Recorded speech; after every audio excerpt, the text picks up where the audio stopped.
Group 1 aspirants కోసం టీశాట్ నిర్వహిస్తున్నటువంటి కార్యక్రమానికి స్వాగతం. ఈ వీడియోలో మనము రోబోటిక్స్‌కి సంబంధించిన అంశాలలో భాగంగా వాటి యొక్క అనువర్తనాలను గురించి తెలుసుకునే ప్రయత్నం చేద్దాం. అంటే మానవ కార్యకలాపాలను మరింత పరిమితం చేసేటటువంటి చోట మానవులకు ప్రత్యామ్నాయంగా రోబోటిక్స్‌ని వాడుతున్నటువంటి పరిస్థితులలో ఏ ఏ రంగాలలో ఈ రోబోట్ల యొక్క ప్రయోజనాలున్నాయి, వినియోగిస్తున్నామనే అంశాలను ఇక్కడ క్షుణ్ణంగా పరిశీలించేటటువంటి ప్రయత్నం చేద్దాం. మోస్ట్‌లీ ఎగ్జామ్‌లో అడిగేందుకు అవకాశం ఉన్నటువంటి క్వెషన్‌గా మనకిక్కడ కనిపిస్తూ ఉంది. సో, సందర్భానుసారంగా మిగిలిన క్వెషన్స్ యొక్క ఆన్సర్స్‌లోని కొన్ని భాగాలను మనము అవసరమైన చోట మెన్షన్ చేయాల్సి వస్తుంది కాబట్టి, ప్రతి అంశానికి సంబంధించినటువంటి సమాధానాలు మనకు కీలకమే.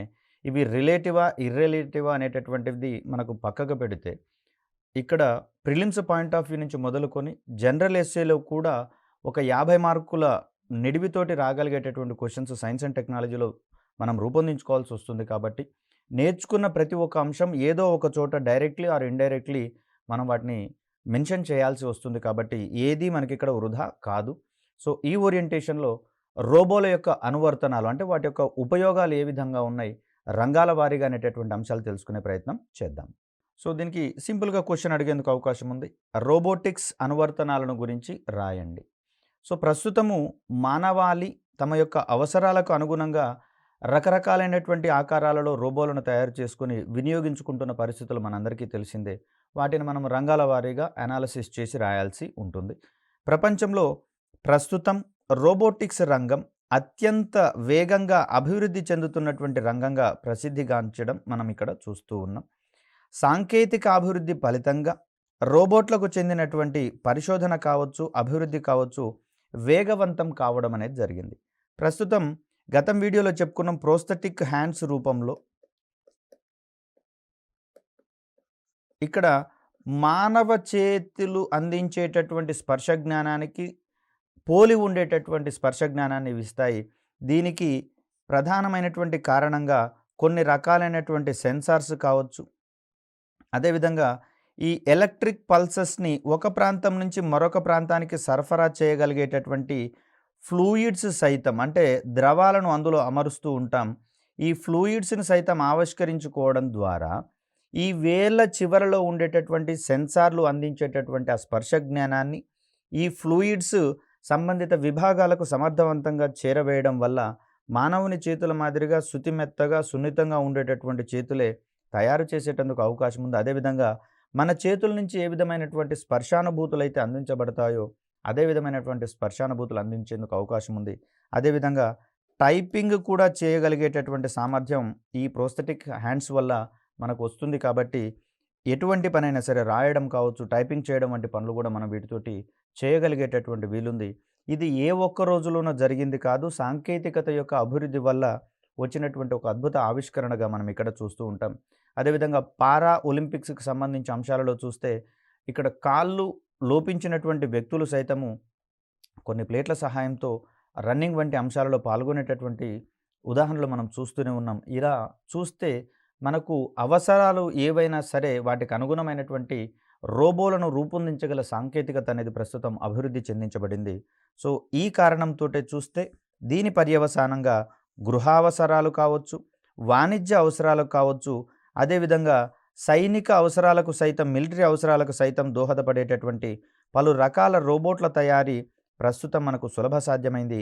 ఇది కేవలము మానవుని యొక్క మేధస్సు వికసించడము, అదేవిధంగా సాంకేతికత అనేది పురోభివృద్ధి చెందడం అనేటటువంటి ప్రధాన కారణాలుగా మనం ఇక్కడ చెప్పవచ్చు. అదేవిధంగా దైనందిన జీవితంలో రకరకాల అవసరాలకు ఉపయోగించేటటువంటి రోబోల తయారీ ఏ విధంగా ఉండాలి అనే ఓరియంటేషన్‌లో జరిగిన పరిశోధన మరియు అభివృద్ధి కార్యక్రమాలు సైతం ఇందుకు దోహదపడినట్లుగా మనం ఇక్కడ గమనించాల్సి వస్తుంది. భారతదేశం అనేది ప్రధానంగా వ్యవసాయ ప్రధాన దేశము. అదేవిధంగా ప్రపంచంలో ఎంత అగ్రగామి దేశాలైనా సరే, వాటికి సంబంధించినటువంటి ప్రజల ఆహారాన్ని గనక అందించాలి అంటే అంతో ఇంతో టెక్నాలజీ మీద కాక వ్యవసాయ రంగం మీదనే ఆధారపడాల్సినటువంటి పరిస్థితి. అదేవిధంగా వ్యవసాయ రంగంతో పాటు వ్యవసాయ రంగం మీద ఆధారపడినటువంటి అనుబంధ రంగాలు సైతం ఉన్నాయి. సో, ఇవి మనకు పాడి పరిశ్రమకు సంబంధించినటువంటి అంశాలు కావచ్చు, ఇలా అనుబంధ రంగాలు కూడా చాలా ఉన్నటువంటి పరిస్థితులలో వ్యవసాయ రంగంలోనే కాదు, దానికి సంబంధించినటువంటి అనుబంధ రంగాలలో సైతం వినియోగించగల రోబోలు ప్రస్తుతం అభివృద్ధి చెందించబడ్డాయి. ఇక్కడ చూస్తే వ్యవసాయ వాటి యొక్క అనుబంధ పరిశ్రమల్లో రోబోట్ల యొక్క వినియోగం వల్ల అధిక నాణ్యత, తాజాదనం గల వ్యవసాయోత్పత్తులను తక్కువ ఉత్పాదక వ్యయంతో, తక్కువ మానవ శ్రమతో పొందేటటువంటి వీలు మనకి ఇక్కడ కల్పించబడుతుంది. మానవ ప్రయత్నాల వల్ల అయితే ఎక్కువ సమయం వాటి మీద వాళ్ళు పని చేయాల్సి వస్తుంది. అదే రోబోట్ల ద్వారా అయితే తక్కువ సమయంలోనే సమర్థవంతంగా ఆయా ప్రొడక్ట్స్‌కి సంబంధించినటువంటి అంశాలను మనము క్లియర్ కట్‌గా అందించగలిగేటటువంటి వీలు ఉంటుంది. ట్రాక్టర్ల వంటి మానవ ప్రమేయంతో నడిచేటటువంటి వాహనాలు, వీటి స్థానంలో వాహనాల వినియోగం ప్రమాదకరమైనటువంటి పరిస్థితులలో రోబోల యొక్క వినియోగం అనేది మిక్కిలి ఉపయుక్తంగా ఉన్నట్లుగా మనకిక్కడ గమనించవచ్చు. పలు సందర్భాల్లో చూస్తే కొన్ని ప్రదేశాలలో సూక్ష్మజీవుల వల్ల అవంతా ఇన్ఫెక్టెడ్ ఏరియాస్‌గా ఉన్నటువంటి పరిస్థితులలో రోబోల వినియోగం ద్వారా మనం అక్కడ వాటిని సూక్ష్మజీవరహితం చేసేటటువంటి పరిస్థితులు కూడా మనం ఇక్కడ గమనించవచ్చు. దీన్నే మనము డిస్‌ఇన్ఫెక్టెంట్ రోబోసు అంటాం. డిస్‌ఇన్ఫెక్టెంట్ రోబోస్ అనేటటువంటి పదంగా చెప్తూ ఉంటాం. అంటే ఇక్కడ మానవ ప్రమేయంతో నడిచేటటువంటి వాహనాలే మనకు యూట్యూబ్‌లో కూడా గమనిస్తే చాలా పెద్ద పెద్ద వ్యవసాయ క్షేత్రాల్లో యంత్రాల ద్వారా పనిచేసేటటువంటి పరిస్థితి మనకు కనిపిస్తూ ఉంది. సో, అక్కడ మానవ ప్రమేయం అనేది కొంత తక్కువగా ఉంటుంది. వారు కేవలం సూపర్విజన్ చేసేటటువంటి అంశాలలో మాత్రమే నియుక్తులవుతారు. మిగిలినటువంటి పనులు మొత్తం కూడా సదరు యంత్రాలన్నీ కూడా ఆటోమేటిక్‌గా చేసుకొని పోయేటటువంటి పరిస్థితి మనకి ఇక్కడ కనిపిస్తూ ఉంది. కాబట్టి మానవ ప్రమేయంతో నడిచేటటువంటి వాహనాల స్థానంలో వాటంతట అవే పనిచేయగలిగేటటువంటి యంత్రాలనేవి ప్రస్తుతము తయారు చేయబడ్డాయి. వాటి ద్వారా వ్యవసాయ రంగంలో చాలా తక్కువ సమయంలోనే ఇక్కడ నాటు పెట్టేటటువంటి అంశాల దగ్గర నుంచి వాటిలలో ఉండేటటువంటి కలుపు మొక్కలను నివారించడము, అదేవిధంగా వాటికి ఎరువులు వేయడం వంటి కార్యక్రమాలలోను, పంట కోతకు సంబంధించినటువంటి కార్యక్రమాల్లో, అదేవిధంగా పంటను నూర్పిడి చేసేటటువంటి అంటే మొక్కల నుంచి ధాన్యాన్ని సేకరించేటటువంటి క్రమంలో, వాటిని తూర్పారు పట్టేటటువంటి క్రమంలో ప్రతి ఒక్క దశలోనూ యంత్రాల సహాయంతో చేయగలిగేటటువంటి సామర్థ్యం ఇప్పటికే వచ్చింది. వీటిని ఒక అడుగు ముందుకు వేసి వాటంతట అవే పని చేయగలిగేటటువంటి అంటే స్వయంచాలితంగా పనిచేయగలిగేటటువంటి, స్వయం ప్రతిపత్తితో పనిచేయగలిగేటటువంటి యంత్రాల ఆవిష్కరణ అనేది ప్రస్తుతం సాధ్యమైంది రోబోటిక్ రంగంలో వచ్చినటువంటి అభివృద్ధి కారణంగా. అదేవిధంగా చూస్తే పండ్ల తోటల్లో, ఉద్యానవన తోటల్లో వినియోగించగల రోబోలు అనేవి అభివృద్ధి పరచబడ్డాయి. దీంట్లో చూస్తే ఇంత క్రితమే చెప్పుకున్నాము, ఎండిపోయినటువంటి కొమ్మలను కట్ చేయడానికి మనుషులను నియమించినట్లయితే అక్కడెక్కడో చిటారు కొమ్మలలో ఉండేటటువంటి కొమ్మలను కట్ చేయడం అనేది చెట్లు ఎక్కి చేయాల్సి వస్తుంది. అదే రోబోలను గనక మనం నియమించినట్లయితే చాలా తక్కువ శ్రమతోటి వాటిని మనము కట్ చేసేటటువంటి వీలుంటుంది. అదేవిధంగా పంట ఉత్పత్తులకు సంబంధించి చూసినా కూడా వీటిని సమర్థవంతంగా కోయగలిగేటటువంటి మేలైనటువంటి పండ్లను ఎంపిక చేసి మరి కోయగలిగేటటువంటి రోబోలు అనేవి మనకు అందుబాటులోకి రావడం అనేది జరిగింది. మరి ఇవన్నీ కూడా రోబోటిక్ రంగంలో వచ్చినటువంటి అద్భుత ప్రగతి ద్వారా వచ్చిన ఆవిష్కరణలుగా మనం ఇక్కడ చెప్పుకోవచ్చు. అదేవిధంగా చూస్తే పశు సంపదకు సంబంధించి లైవ్ స్టాక్ రోబోటిక్స్ ప్రస్తుతం అందుబాటులో ఉన్నాయి. వీటి ద్వారా పశువుల పాలు పితకడం, వాటిని శుభ్రపరచడం అంటే పశువులను శుభ్రపరచడం, అదేవిధంగా చూస్తే వాటి యొక్క బీజ గ్రంథులను తొలగించడం అనేది దీన్ని మనం క్యాస్ట్రేటింగ్ అనేటటువంటి పదజాలంతో చెప్తాము. ఇటువంటివన్నిటి కూడా రోబోల సహాయంతో సమర్థవంతంగా నిర్వహించేటటువంటి అంశం చూస్తూ ఉన్నాం. కాబట్టి ఈ కార్యకలాపాల్లో మానవులకు ప్రత్యామ్నాయంగా రోబోలను నియమించడం అనేది మనం ఇక్కడ చూస్తూనే ఉన్నాం. కొన్ని సందర్భాల్లో పశువులు అతిగా ప్రవర్తించినటువంటి పరిస్థితులలో మానవుల యొక్క ప్రాణాలకు ప్రమాదం ఏర్పడేటటువంటి పరిస్థితి ఉంటుంది. కాబట్టి అటువంటి ప్రమాదకరమైనటువంటి పరిస్థితుల్లో రోబోల యొక్క వినియోగం అనేది చాలా ఎక్కువగా ఉంటుంది. ఈ సందర్భంలో రోబోల సహాయంతో గనక పాలు పితికినట్లయితే అవి చాలా తక్కువ సమయంలోనే సులభంగా ఆ పాలను సమర్థవంతంగా పిండి మనకి అందించేటటువంటి వీలుంటుంది. కాకపోతే అక్కడ రోబోలకు సంబంధించి వాటిని ముందుగా శుభ్రం చేసిన తర్వాతనే ఆ పనులకు నియమించినట్లయితే పాలు కూడా మరింత నాణ్యంగా ఉండేటటువంటి పరిస్థితి మనకు అక్కడ కనిపిస్తూ ఉంది. అదేవిధంగా పశువులను శుభ్రపరిచేటటువంటి క్రమంలో కూడా మనం ఇక్కడ రోబోలను వినియోగిస్తూ ఉన్నాం. అదేవిధంగా చూస్తే గొర్రెల వెంట్రుకలను తొలగించేటటువంటి పనుల్లో దీన్నే మనము షేరింగ్ అనేటటువంటి పదజాలంగా చెప్తాం. గొర్రెలకు సంబంధించి వెంట్రుకలను తొలగించేటటువంటి పని.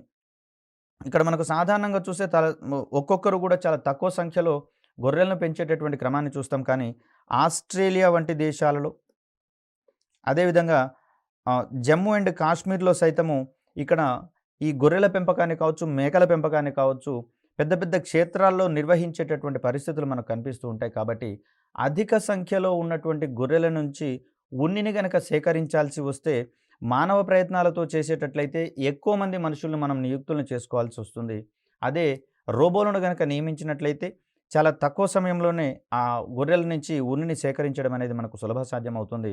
కాబట్టి ఇక్కడ మానవుల స్థానంలో రోబోటిక్ యంత్రాలను గొర్రెల నుంచి వెంట్రుకలను కత్తిరించేటటువంటి కార్యక్రమాల్లో సైతం మనం నియుక్తులను చేసుకొని వినియోగించుకోవడం అనేది మనకి ఇక్కడ జరుగుతూ ఉంది.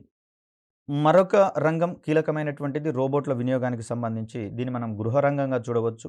అంటే గృహ రంగంలో రోబోల యొక్క అనువర్తనాలు ఏ విధంగా ఉన్నాయనే అంశాలను గనక గమనిస్తే గృహావసరాలలో ఇంటిని శుభ్రపరచగల, అంటే ఇక్కడ మానవుల యొక్క ప్రమేయం లేకుండానే ఇవి స్వయంచాలితంగా శుభ్రపరచగలిగేటటువంటి రోబోలతో పాటుగా చిన్నపిల్లలు మరియు వయోవృద్ధుల యొక్క సంరక్షణ చేపట్టగల రోబోలు కూడా మనకిక్కడ అందుబాటులోకి రావడం జరిగింది. వీటిని మనము రిహాబిలిటేషన్ రోబోలు అంటాం.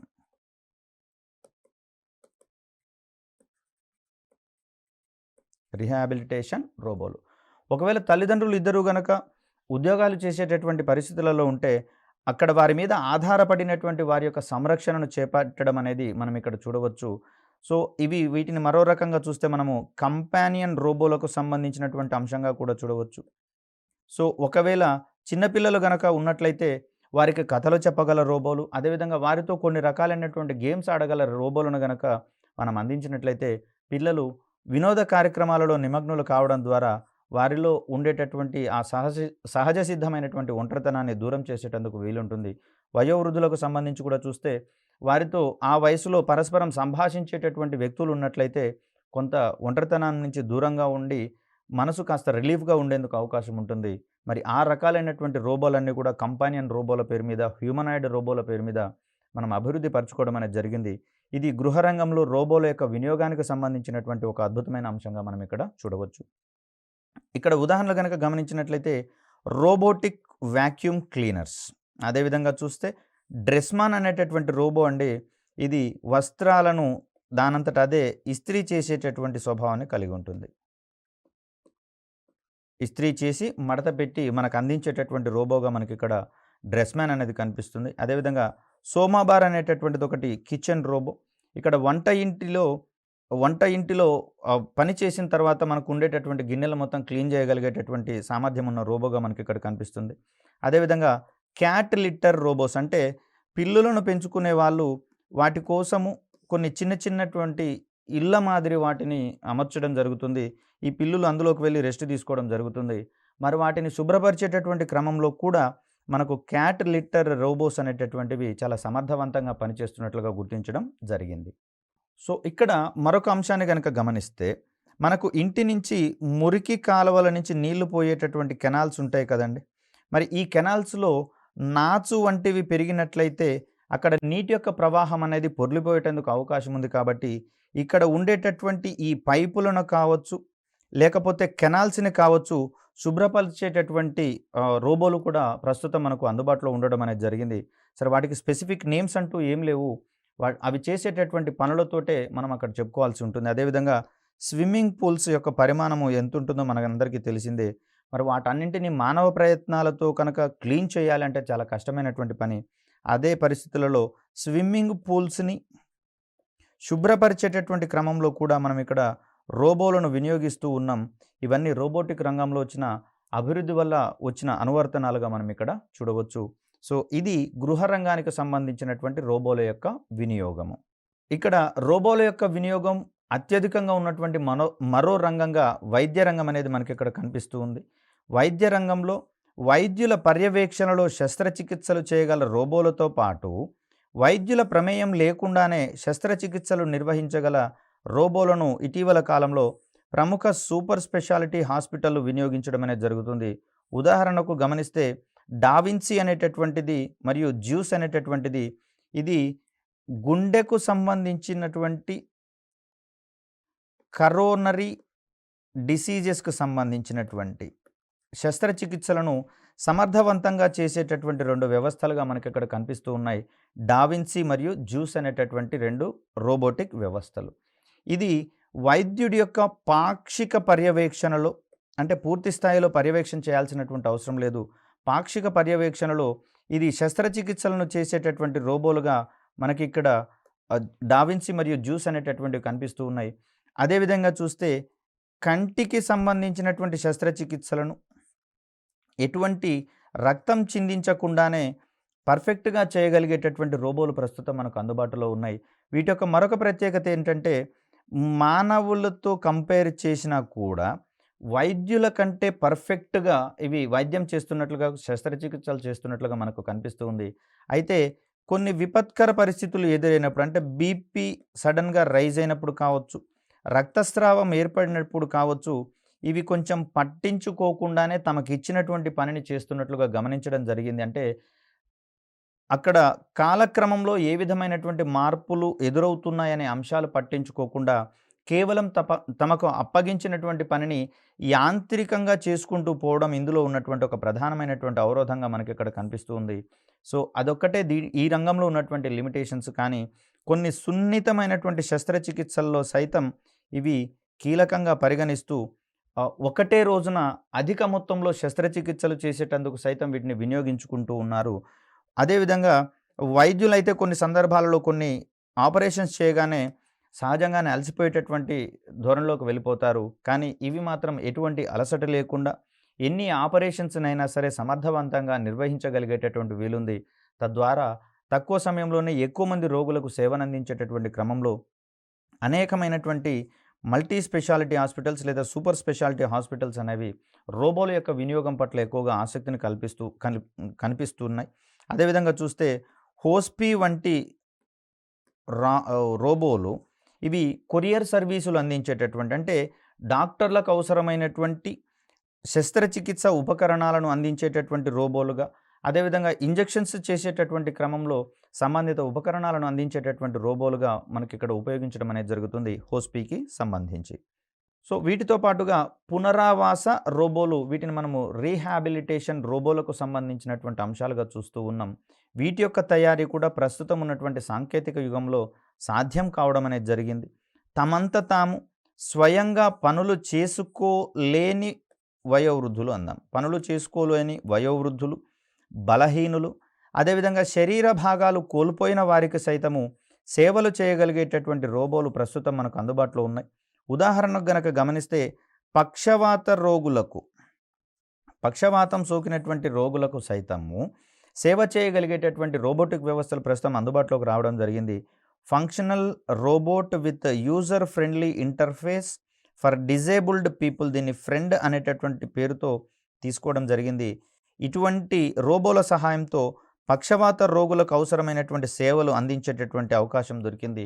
పక్షవాత రోగులు ఎప్పుడూ కూడా బెడ్ మీదనే పరిమితం అయిపోతూ ఉంటారు. వారికి సంబంధించినటువంటి దైనందిన అవసరాలకు ఎవరో ఒకరి మీద ఖచ్చితంగా ఆధారపడాల్సినటువంటి సందర్భము. మరి ఇలాంటి సందర్భంలో వారికి సమర్థవంతంగా సేవ చేయగలిగేటటువంటి రోబోటిక్ వ్యవస్థలు మనకు అందుబాటులోకి వచ్చాయి. ఫలితంగా వారు ఎవరి మీద అయితే ఆధారపడి ఉంటారో వారు ఇతర ఉపాధి మార్గాలలో కాన్సంట్రేషన్ కనుక చేసినట్లయితే అక్కడ ఆదాయ మార్గాలను పెంపొందించుకునేటటువంటి క్రమాన్ని మనం ఇక్కడ చూడవచ్చు. అదేవిధంగా చూస్తే కొన్ని సందర్భాల్లో విసుక్కునేటటువంటి అవకాశం ఉంది సేవలు చేసేటటువంటి క్రమంలో. మరి ఇవి అయితే ఎటువంటి విసుగును ప్రదర్శించకుండా సేవ చేస్తాయి కాబట్టి అక్కడ ఆ పక్షవాత రోగులకు సైతము ఎటువంటి ఇబ్బంది కలగకుండా సేవలు పొందే అవకాశం అనేది ఉంటుంది. మరొక రోబోటిక్ అనువర్తనాన్ని కనుక మనం ఇక్కడ గమనిస్తే డిస్ఇన్ఫెక్షన్ రోబోలుగా మనం ఇక్కడ చూస్తాం. ఇటీవల కాలంలో కరోనా విజృంభించినటువంటి సందర్భంలో కోవిడ్ వ్యాధి అనేటటువంటిది ఇది మనకు. సో ఈ సందర్భంలో మరణించినటువంటి రోగులకు కనీసం అంత్యక్రియలు చేయడానికి సమీప బంధువులు కూడా ముందుకు రానటువంటి దుర్భర పరిస్థితులు మనం ఇక్కడ చూసాం. అంటే అక్కడ వైరస్ యొక్క ప్రభావం అనేది ఎక్కువగా ఉంటున్నటువంటి పరిస్థితులలో సమీపంలో ఉన్నటువంటి వ్యక్తులకు వైరస్ సోకేటటువంటి ప్రమాద తీవ్రత ఎక్కువగా ఉంటున్నటువంటి పరిస్థితులలో ఎవరకు ముందుకు రానటువంటి పరిస్థితి.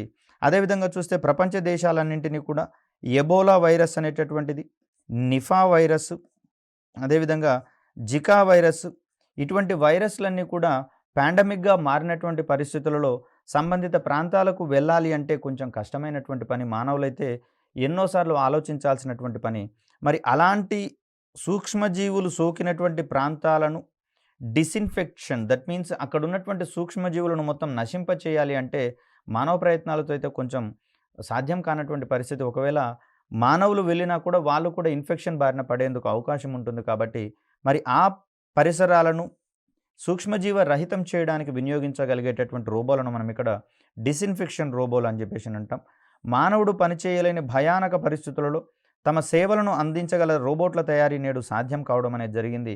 ఈ క్రమంలో చూస్తే పేలుడు పదార్థాలను నిర్వీర్యం చేయగల, ఆపదలో ఉన్నవారిని కాపాడడం, గనుల అన్వేషణ, సముద్ర గర్భంలోని నౌకలు, ఇతర ఖనిజ వనరుల అన్వేషణ వంటి కార్యక్రమాలలో రోబోలు పాల్గొనడం అనేది జరుగుతుంది. వీటితో పాటుగా సూక్ష్మజీవులు అభివృద్ధి చెందినటువంటి ప్రాంతాలను సూక్ష్మజీవ రహితం చేసేటటువంటి రోబోలు కూడా మనకి ఇక్కడ అందుబాటులోకి రావడం జరిగింది.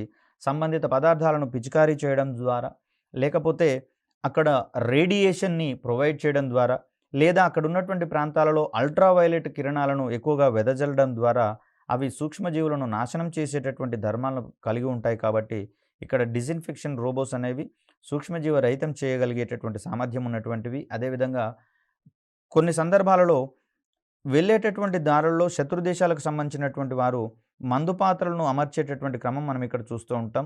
సైన్యాన్ని చంపివేయడానికి మూకుమ్మడిగా చంపివేసేటటువంటి క్రమంలో మరి ఇలాంటి పరిస్థితులలో ఆ ప్రమాదకర ప్రాంతాలలో సంచరించడానికి మిలిటరీ వారికి కావచ్చు, సాధారణ మనుషులకు కావచ్చు ప్రమాదకరం ఎక్కువగా ఉంటుంది. కాబట్టి వాటిని ముందుగానే గుర్తించగలగడమే కాదు, వాటిని నిర్వీర్యం చేయగలడం అంటే పేలకుండా వాటిని నివారించేటటువంటి క్రమంలో కూడా రోబోల యొక్క అనువర్తనాలు మనకి ఇక్కడ కనిపిస్తూ ఉన్నాయి.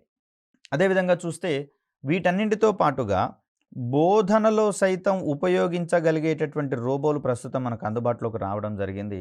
సో దీంట్లో చూస్తే ముఖ్యంగా సైన్స్ విభాగాలలో టెక్నాలజీ, ఇంజనీరింగ్ అండ్ మ్యాథమెటిక్స్ రంగాలను వీటిని మనము స్టెమ్ అనేటటువంటి పేరుతో పిలుస్తూ ఉన్నాం. Science, technology, engineering and mathematics. ఇక్కడ ఈ రంగాలలో బోధనలో వినియోగించేటటువంటి స్టెమ్ రోబోట్లు సైతం మనకి ఇక్కడ రూపొందించడం అనేది ఒక అద్భుతమైనటువంటి పరిణామంగా మనకి ఇక్కడ కనిపిస్తూ ఉంది. రోబోటిక్ రంగం మరింత విస్తృతమయ్యే కొలది కొన్ని కంపెనీలు మానవుల యొక్క ప్రమేయం లేకుండా పూర్తి శాతం ఆటోమేటిక్గా పనిచేసేటటువంటి సంస్థలను రూపొందించి అక్కడి నుంచి అవసరమైనటువంటి ఉత్పత్తులను పొందడం అనేది జరుగుతుంది.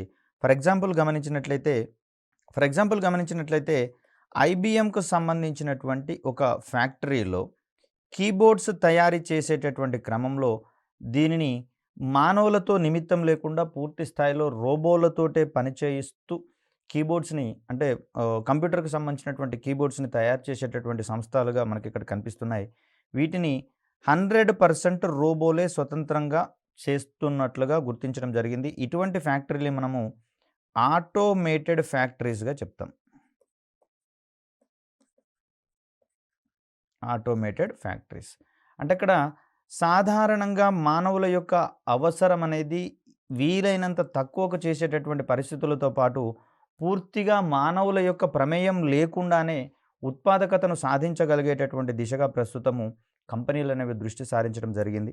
అదేవిధంగా చూస్తే బోరిస్ అనేటటువంటి ఒక రోబో, ఇది డిష్ వాషర్ అంటే పాత్రలను క్లీన్ చేయగలిగేటటువంటి రోబోగా మనకి ఇక్కడ కనిపిస్తుంది. మరొక అడుగు ముందుకు వేస్తే రోటీ మేకింగ్ రోబోస్ కూడా మనకి ఇక్కడ అందుబాటులోకి రావడం జరిగింది. దీంట్లో పిండిని వేసి కాస్త నీళ్లను గనక అందులో పోసినట్లయితే దానంతటా అదే పిండిని మొత్తం కలిపేసి ముద్దగా చేసి సంబంధిత రోటీలను రూపొందించేటటువంటి క్రమంలో ఉన్న అన్ని దశలను అదే చేసి రోటీలను మనకు అందించేటటువంటి క్రమాన్ని మనం ఇక్కడ చూస్తున్నాం. రోటీ మేకింగ్కి సంబంధించినటువంటి ఒక రోబోగా మనకి ఇక్కడ కనిపిస్తుంది. వీటితో పాటుగా ఫార్మసీ రంగంలో సైతము ఇంజెక్షన్స్ వేయగల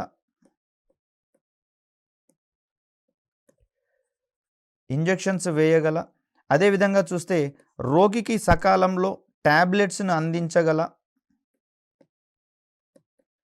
అదేవిధంగా ఐవీ ఫ్లూయిడ్స్ని ఎక్కించగలిగేటటువంటి రోబోలు సైతము ప్రస్తుతం అభివృద్ధి పరచబడ్డాయి.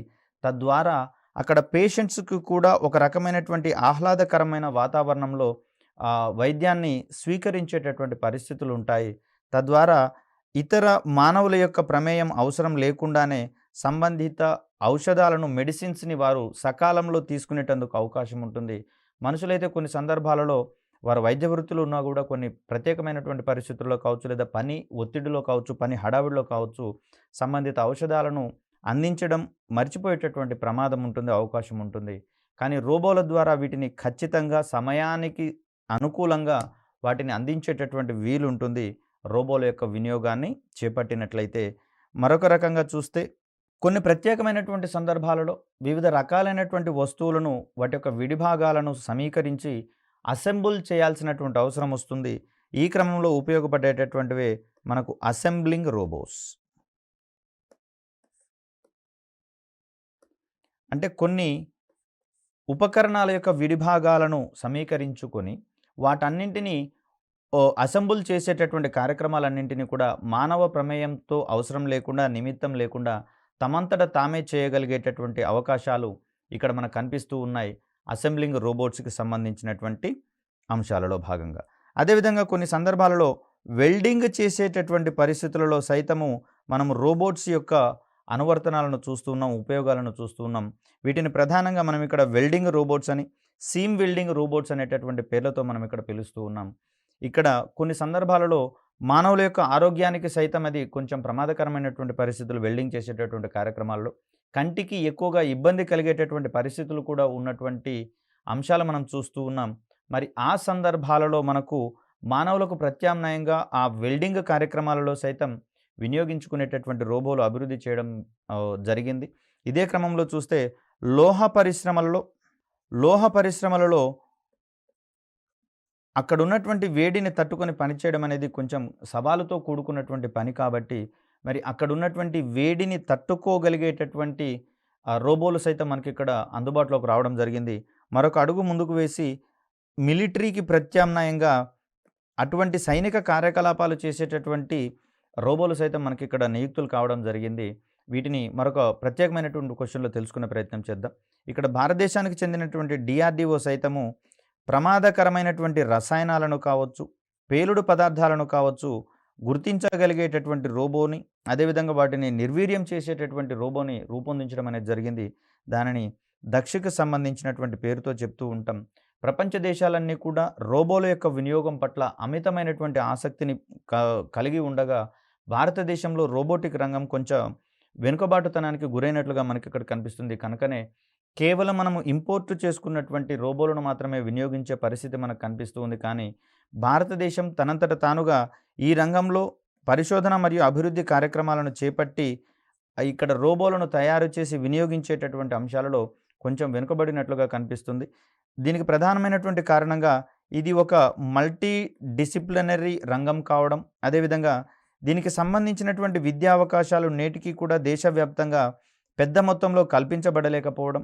సాంప్రదాయంగా చూస్తే అందరూ విద్యార్థులు కూడా EEEకి సంబంధించినటువంటి అభ్యాసము, అదేవిధంగా కంప్యూటర్ సైన్స్, ఐటీకి సంబంధించినటువంటి కోర్సెస్ మాత్రమే ఇంజనీరింగ్ విభాగంలో చేస్తూ ఉన్నారు. కానీ ఇక్కడ మెకానికల్ విద్యార్థులకు సంబంధించి, ఎలక్ట్రానిక్స్ విభాగానికి సంబంధించి, అదేవిధంగా కంప్యూటర్ సైన్స్కి సంబంధించినటువంటి విద్యార్థులు కలివిడిగా పనిచేయాల్సినటువంటి సందర్భంలో వారు ఈ రంగంలో ఉన్నటువంటి అభివృద్ధి తక్కువగా ఉన్నటువంటి దృష్ట్యా ఈ రంగం మీద ఆసక్తిని కలిగి ఉండలేని పరిస్థితులు మనకి ఇక్కడ కనిపిస్తూ ఉన్నాయి. కాబట్టి కారణాలు ఏవైనా కూడా భారతదేశం రోబోటిక్ రంగంలో కొంత వెనుకబడినట్లుగా మనకి ఇక్కడ కనిపిస్తుంది. జపాన్ వంటి చిన్న దేశాలు సైతం సాంకేతికతలో అభివృద్ధి పథంలో పోతున్నటువంటి పరిస్థితుల్లో భారతదేశం రోబోటిక్ రంగంలో మరెంతో దూరం ప్రయాణించాల్సి ఉంటుంది. ఇందుకు అనుగుణమైనటువంటి వాతావరణ పరిస్థితులను సైతం పాలకులు అందించినప్పుడు మాత్రమే ఈ రంగం యొక్క పురోభివృద్ధికి అవకాశం ఉంటుంది. ముఖ్యంగా చూస్తే దీంట్లో మౌలిక వసతుల కల్పన విద్యా సంస్థల స్థాయి నుంచి చూసినా కూడా కొంచెం తక్కువ ఉన్నట్లుగా కనిపిస్తుంది. ఈ రంగంలో కోర్సులను గురించి కనుక వెతికితే 1-2 కాలేజీలలో మాత్రమే కోర్సెస్ అనేవి మనకు ఎక్కువగా అందుబాటులో ఉంటున్నాయి. అది కూడా చూస్తే ఎంటెక్ స్థాయి కోర్సులలో మాత్రమే రోబోటిక్స్కి రంగం సంబంధించినటువంటి అంశాలను ప్రముఖంగా బోధిస్తూ ఉన్నారు. అదేవిధంగా చూస్తే ఈ రంగంలో బోధనా నిపుణులు కూడా కొంచెం తక్కువగా ఉండడం అనేది భారతదేశంలో ప్రధానమైనటువంటి అవరోధంగా మనం ఇక్కడ చూస్తాం. అంటే ఈ ఓరియంటేషన్లో చూస్తే మనకు రోబోటిక్ రంగంలో భారతదేశం యొక్క పరిస్థితిని గురించి కూడా మనం కొంచెం అడిగేందుకు అవకాశం ఉండే పరిస్థితులు కనిపిస్తున్నాయి. కాబట్టి ఇక్కడ గవర్నమెంట్ని పూర్తిగా విమర్శించేటటువంటి అంశాలతో మన యొక్క ఎస్సేస్ని ప్రిపేర్ చేయడం అనేది పద్ధతి కాదు. కాబట్టి కొన్ని సానుకూలమైనటువంటి అంశాలను మనము స్పృశించుకోవాల్సి వస్తది. అదేవిధంగా ప్రతికూలమైనటువంటి అంశాలను ప్రస్తావిస్తూ, ఈ ప్రతికూల అంశాలను పరిష్కరించేటటువంటి పరిష్కార మార్గాలను సైతం మనం అక్కడ అందుబాటులో ఉంచాల్సి వస్తది. అనుగుణంగా చూస్తే గనక మనకు ప్రపంచవ్యాప్తంగా పోలియో అధికంగా ఉన్నటువంటి దేశాల జాబితాలలో గతంలో చూస్తే భారతదేశం అనేది అగ్రగామి దేశంగా ఉంది. మరి ఈ సందర్భంలో ప్రపంచవ్యాప్తంగా ఉన్నటువంటి ఇమ్యునైజేషన్ నిపుణులతో చర్చించి, అందుకు పోలియోని తగ్గించడానికి అనువైనటువంటి కార్యక్రమాలను రూపొందించుకొని ఏ విధంగా అయితే మనం అమలుపరిచామో, అదే క్రమంలో రోబోటిక్ రంగంలో అగ్రగామి దేశాలకు సంబంధించినటువంటి వివిధ నిపుణులతో చర్చించి అవసరమైన ఎంఓయు భాగస్వామ్య ఒప్పందాలను కుదుర్చుకొని, భారతదేశంలో సైతం ఈ రంగం యొక్క అవకాశాలు విస్తృతంగా ఉన్నటువంటి పరిస్థితులలో మరి ఈ రంగాన్ని మరింత ముందుకు తీసుకొని పోవాల్సినటువంటి బాధ్యత ప్రభుత్వ పెద్దల మీద ఉన్నట్లుగా మనకి ఇక్కడ కనిపిస్తూ ఉంది. సో, ఈ క్రమంలో భారతదేశం మరెంతో దూరం ప్రయాణించాల్సినటువంటి క్రమంలో ఇక్కడ ఉన్నటువంటి రోబోటిక్ రంగానికి సంబంధించినటువంటి విద్యా వ్యవస్థను నెలకొల్పడం, అదేవిధంగా సంబంధిత పరిశ్రమలు మరియు పరిశోధన మరియు అభివృద్ధికి సంబంధించినటువంటి సంస్థలు కావచ్చు, కలివిడిగా ఒక్కతాటి మీదకొచ్చి ప్రయాణించినప్పుడు మాత్రమే దీనికి సంబంధించినటువంటి అంశాలు ఎక్కువగా మానవాళికి ప్రయోజనాన్ని సిద్ధించేటటువంటి క్రమాన్ని చూస్తాం. ఈ మధ్య కాలంలోనే ఆర్టిఫిషియల్ ఇంటెలిజెన్స్‌కి సంబంధించి దీన్నే మనం మెషిన్ లెర్నింగ్ అనేటటువంటి అంశంగా మనం ఇక్కడ చూస్తూ ఉన్నాం. మరి వీటికి సంబంధించినటువంటి కోర్సెస్ ఇటీవల కాలంలో ఎక్కువగా రావడం అనేది జరుగుతుంది. కానీ ఈ ఒక్క కోర్సు మాత్రమే రోబోటిక్ యొక్క నిర్మాణానికి పూర్తిగా సహకరించేటటువంటి పరిస్థితి లేదు కాబట్టి, అన్నీ కలిసి కట్టుగా పనిచేయాల్సినటువంటి రంగాలన్నింటినీ కూడా ఒక్కతాటి మీదకి తీసుకొని రావాల్సినటువంటి అవసరం చాలా ఉంది. మరొక చక్కటి వీడియోతో మిమ్మల్ని కలిసేటటువంటి ప్రయత్నం చేస్తాను. అప్పటి వరకు సెలవు. ధన్యవాదాలు.